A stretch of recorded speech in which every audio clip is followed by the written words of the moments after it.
Metodologias ativas de aprendizagem, elaboração de roteiros de estudos em salas sem parede. Sara Moraes e companhia. Vídeo 1. É certo que a criança que entra na escola hoje não pode encontrar a mesma estrutura pedagógica de quando estudaram seus avós. E hoje, ainda que muitas escolas estejam focadas no uso das tecnologias de comunicação, o seu objetivo maior ainda é a preparação para as provas. E, além disso, a autonomia dada ao estudante é limitada. As escolas acabam repetindo o mesmo modelo sempre, pouco motivador, que entra por um ouvido e sai pelo outro. As escolas que optam por proporcionar real autonomia aos estudantes, elas reinventam a arquitetura do ensino, com o uso de ferramentas, estruturas e conceitos contemporâneos, para construir uma experiência totalmente nova. Educadores não são os donos do saber, nem os estudantes devem ser tratados como meros ouvintes. Nós estamos no auge da era da informação, mas não estamos vivendo na era do conhecimento. Nós temos acesso a muita informação, mas o conhecimento, esse precisa ser construído. O conhecimento é a informação em ação prática. E aí, como que a gente constrói esse conhecimento? Para que os estudantes aprendam, não basta que a gente apresente os conteúdos. Segundo Zabala, quando os estudantes interagem com novos conteúdos, é preciso que eles atualizem os seus esquemas de conhecimento. É preciso que eles comparem aquilo que eles estão vendo com os esquemas de conhecimento que já existem. Aí identificam as semelhanças, as diferenças e integram aos seus esquemas de conhecimento aquilo que é novo. Quando isso acontece, a gente tem a aprendizagem significativa. O professor prepara suas aulas e aquilo que ele apresenta, ainda que muito bem organizado e transmitido, é apenas um conjunto de informações. Essas informações, elas têm potencial de se tornarem conhecimento, têm potencial para se tornarem aprendizagem significativa. Mas enquanto não se relacionarem às estruturas cognitivas que estão presentes ali na mente do estudante, não são. Enquanto não atualizarem os esquemas de conhecimento prévios existentes, não se torna conhecimento, não se torna aprendizagem significativa. Todos os dias a gente é exposto a milhares de informações.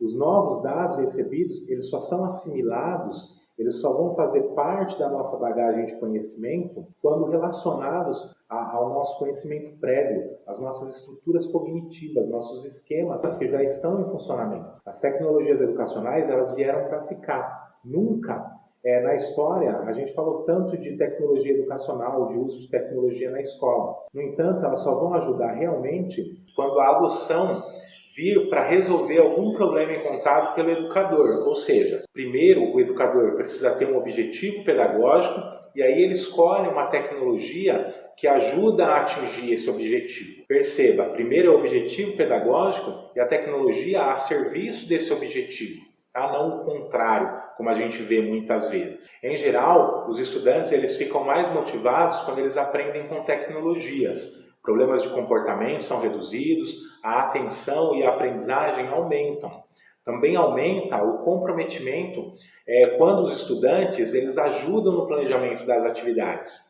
Nesses casos, é comum até que os estudantes ajudem a resolver as dificuldades na implementação das propostas.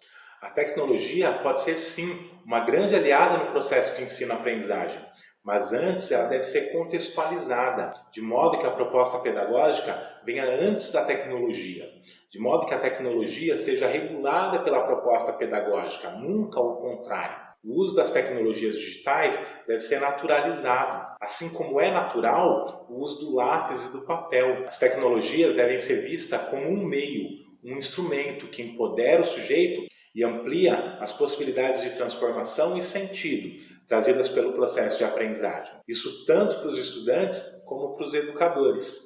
Para trabalhar com metodologias ativas, é preciso transformar os objetivos de ensino propostos pelo professor em expectativas de aprendizagem da parte dos alunos. Metodologias ativas devem propiciar aos educadores recursos e práticas que permitam atender a diversidade da clientela e o educar para a compreensão do mundo no qual vivemos. A personalização, esse atender à diversidade da clientela, é um objetivo importante do uso de tecnologias na aprendizagem, para que cada estudante possa aprender no seu ritmo e do jeito mais adequado. É nesse contexto que surgem os roteiros de estudo, uma proposta pedagógica da EMF Presidente Campos Sales, localizada em Heliópolis, São Paulo.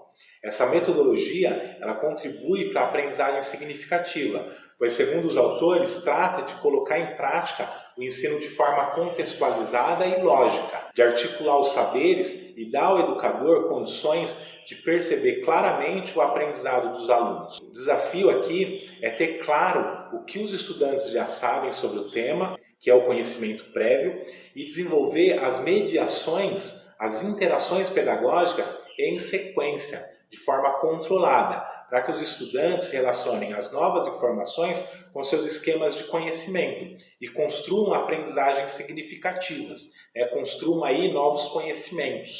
Os roteiros de estudo também são fundamentais na construção da autonomia pelo estudante, autonomia que se dá na inter-relação com os outros, à medida que o estudante se responsabiliza pela sua própria aprendizagem.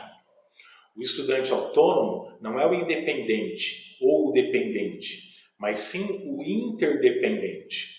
Autonomia é a capacidade de se conduzir e de tomar decisões por si próprio, levando em conta regras, valores, a perspectiva pessoal, bem como a perspectiva do outro. A aprendizagem significativa é um exercício de autonomia. Sem a construção da autonomia, esse tipo de aprendizagem não pode existir. Um indivíduo autônomo consegue identificar seus interesses e valorizá-los, consegue perceber como aprende, o que aumenta a sua capacidade de se estruturar, de se organizar para os novos conhecimentos. Além disso, na perspectiva relacional, a autonomia possibilita as negociações, o encontro de espaço para os interesses pessoais dentro dos interesses do grupo, a compreensão de diferentes tipos de estudantes e de educadores. Nos próximos vídeos, a gente vai continuar falando sobre como são criados esses roteiros de aprendizagem, como é feito o trabalho na EMF Campos Sales.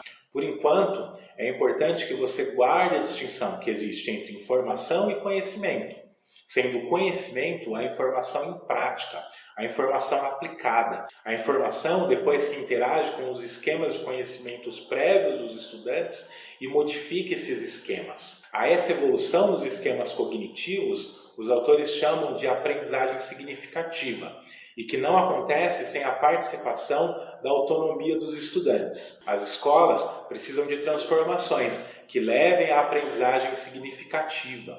É preciso romper com o tradicionalismo, onde o professor transmite informação e o aluno, sem qualquer autonomia, simplesmente decora para as provas. Ainda que você tenha uma escola onde esse tradicionalismo está carregado de tecnologias digitais, isso precisa acabar, isso precisa ser transformado. Como os autores falam já no comecinho do artigo, a criança que entra na escola hoje não pode encontrar a mesma estrutura pedagógica de quando estudaram seus avós. No card tem a continuação desse ou algum relacionado. Eu agradeço a sua atenção, a gente se vê no próximo vídeo.